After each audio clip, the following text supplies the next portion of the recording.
Hola, soy Liz y en la clase de hoy haremos un análisis comparado de contextos históricos, económicos, sociales, políticos y factores de poder que influenciaron en la Constitución de Chile y Colombia. Para entender cómo se llegó a la construcción de las constituciones de Colombia y Chile, se debe resaltar que estos dos contaron con dos periodos históricos. Por ende, iniciaremos con una pequeña introducción del primer periodo de estos dos países. En Colombia, su primer periodo histórico inicia de 1903 a 1958, donde tenemos acontecimientos que podemos considerar tanto sociales, económicos y políticos, tal como es la separación de Colombia y Panamá en 1903, la masacre de las bananeras en 1927, igualmente la guerra de Colombia contra Perú en 1932 a 1933, donde tenemos un conflicto político. Conforme a ello, hay acontecimientos que veremos detalladamente más adelante, donde sucesos como la muerte de Gaitán en 1948, donde se detonó el famoso Bogotazo, que en consecuencia provocó el inicio de la violencia en el país, el nacimiento de guerrillas campesinas en 1950 y el inicio de la era de Rojas Pinilla, 1953, era en la cual se permitió el voto femenino y se cerró canales de comunicación como El Tiempo, generaron un impacto en su momento, pero que al mismo tiempo fueron el inicio de otros sucesos que influyeron a gran escala a la construcción y reforma de la Constitución colombiana. Ahora bien, podemos decir que el primer periodo histórico de Chile inicia en 1811 y termina en 1833. En esta etapa predominó un periodo de inestabilidad política que deriva de la creación de muchos ensayos constitucionales, como en 1811 la Junta de Gobierno, en 1812 el gobierno de José Miguel Carrera, en 1814 el gobierno de Francisco de la Lastra y de 1818 a 1822 el gobierno de Bernardo Higgins. En 1823 el gobierno de Juan Egaña, en 1826 el gobierno de Ramón Freire. Y en 1828 se consideró la primera constitución de Chile considerada como liberal por abrir la participación política de todos los ciudadanos. Sin embargo, esta etapa finaliza con la constitución de 1833, la cual se dio origen por la batalla de Lircay, el 17 de abril de 1830, en la cual triunfó los conservadores frente a los liberales, trayendo como consecuencia el establecimiento del Partido Conservador por un largo periodo en el país. En la aprobación de esta constitución estuvo integrada por 36 personas, de las cuales 30 eran diputados, conociéndosele así a esta reunión como la Gran Convención, teniendo vigencia el 15 de mayo de 1833 por la promulgación del presidente José Joaquín Prieto. Cabe resaltar que fue una de las constituciones con más duración en Chile, ya que regió 91 años. Después de esto, inicia el segundo periodo histórico de Chile. Ahora bien, iniciaremos con el segundo periodo histórico de Colombia y Chile, que dio origen a sus constituciones actuales. Contexto político chileno, de 1933 a 1980. Primero, república parlamentaria, más conocido como el régimen parlamentario. Este sistema político se caracterizaba por una participación reducida, ya que solo podían financiar los varones mayores de edad que supieran escribir y leer. Este régimen perduró de 1891 a 1925, esto debido a que se produjo el golpe de Estado en 1924. Dos, partidos políticos. Debido al parlamentarismo, limitó y disminuyó el poder del primer mandatario a niveles figurativos y otorgó facultades ejecutivas a los partidos políticos representados en el Congreso.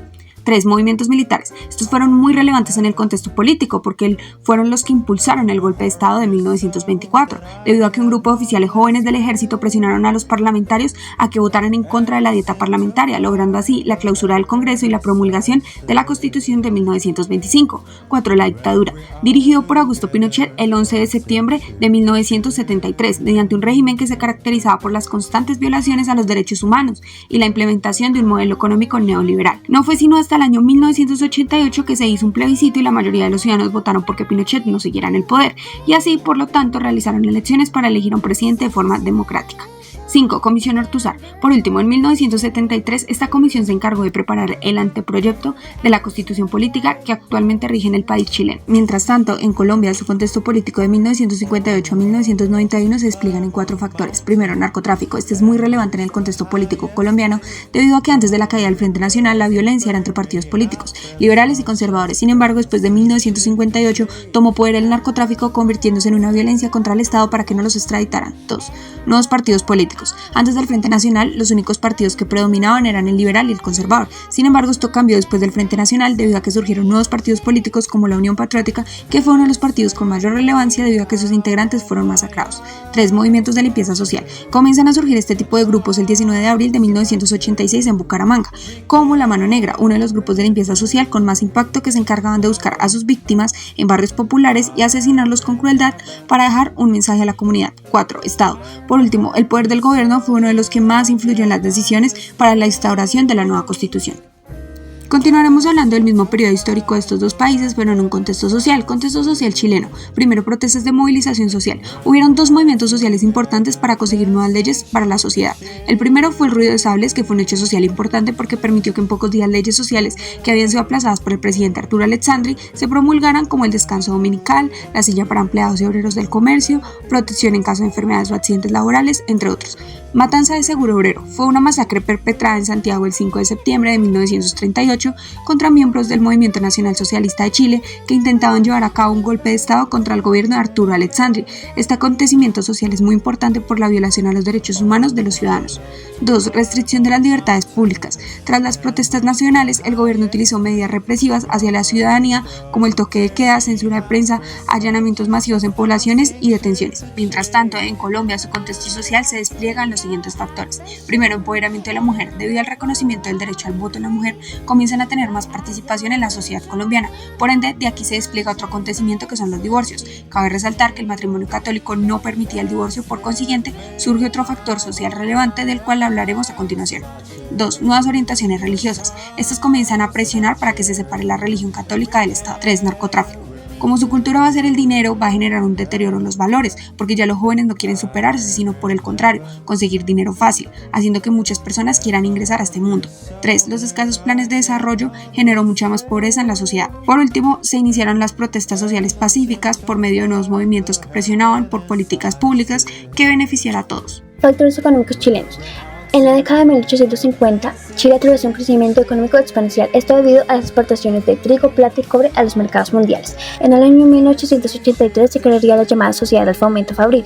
Esta tenía como objetivo defender los intereses del desarrollo industrial, promulgando un boletín llamado La Industria, en el cual se plasmaría el papel que el Estado debía tomar para fomentar las industrias fabriles en el país. En los años 1925 y 1929, Chile gozaba de una prosperidad económica. Después de la Primera Guerra Mundial, el gobierno de Carlos Ibáñez instauró la política de patrón de oro. Este es un sistema monetario el cual consiste en establecer el valor de la moneda de un país en una determinada cantidad de oro.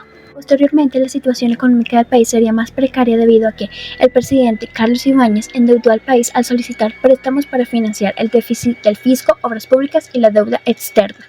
Finalmente, en el año 1935, mediante la Ley 5.580, el ministro de Hacienda propuso a los acreedores pagar la deuda con la capital que generaba la explotación de salitre y cobre. Esta parte duraría hasta el año 1939, cuando dichos recursos se utilizarían para financiar las reconstrucciones tras el terremoto de Chillán. Un informe de la Liga de las Naciones Unidas estimó que Chile fue uno de los países más afectados, sumándole a la explotación de salitre y cobre se desplomó, causando catástrofes en la economía interna chilena. Posteriormente, en el año 1932, durante el periodo presidencial de Juan Montero, un movimiento de jóvenes socialistas se llevó a cabo, liderado por un abogado llamado Masón Mateno. Estos se atrincheraron en la base de la Fuerza Aérea, exigiendo la renuncia del presidente Juan Montero. Posterior a la renuncia del presidente, se formó una junta de gobierno conformada por general Arturo Puga, Eugenio Mate, Carlos Dávila, proclamando la República Socialista de Chile. Posteriormente, dicha junta se dividiría y los socialistas radicales Grove y Mate serían exiliados a la isla de Pascua por el entonces líder Carlos Dávila. Posterior a Carlos Dávila se proclama presidente de la República Socialista de Chile y imponiendo medidas como la censura de la prensa, medidas económicas para minimizar la crisis económica que estaba sufriendo el país. Esta república daría su fin cuando Abraham Ollanedel solicitó elecciones presidenciales tras la destitución del presidente Carlos Dávila a falta de apoyo civil. Finalmente se dio un retorno a la normalidad y reactivación económica gracias a la llegada al poder de Arturo Palma en el año 1932, donde se plasmarían estrategias para superar la crisis económica, las cuales se consolidarían con la llegada del racionalismo. Actualmente, Colombia y Chile comparten una forma de gobierno similar, debido a que los dos países son democráticos, es decir, que sus ciudadanos pueden elegir a sus gobernantes y tomar decisiones importantes para el país. Y esto fue todo por la clase de hoy.